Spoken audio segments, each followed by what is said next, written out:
रत्नागिरीतील श्री रत्नागिरीच्या राजाचे मोठ्या जल्लोषात आगमन करण्यात आले। शहरातील साळवी स्टॉप ते मारुती मंदिरपर्यंत बाप्पाच्या स्वागताला शेकडोच्या संख्येने रत्नागिरीकर उपस्थित होते। साळवी स्टॉप येथे श्री मूर्तीचे आगमन झाले तेव्हा गवळीवाडा व झाडगाव मित्रमंडळाने 5 थराची सलामी बाप्पाला दिली। त्यानंतर या आगमन मिरवणुकीत संपूर्ण तरुणाई थिरकली आणि बाप्पाचा जोरदार जयघोष झाला।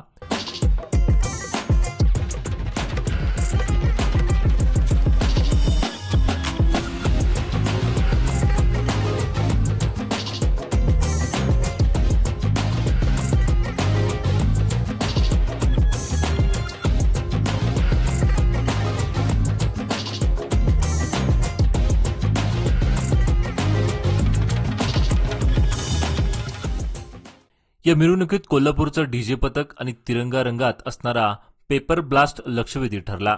सोबत ढोल ताशाचा गजर, फटाक्यांची जोरदार आतषबाजी ही आगमन मिरवणूक मोठ्या उत्साहात पार पडली। या मिरवणुकीत मंडळाचे अध्यक्ष तथा जिल्हा पालकमंत्री उदय सामंत देखील सहभागी झाले होते।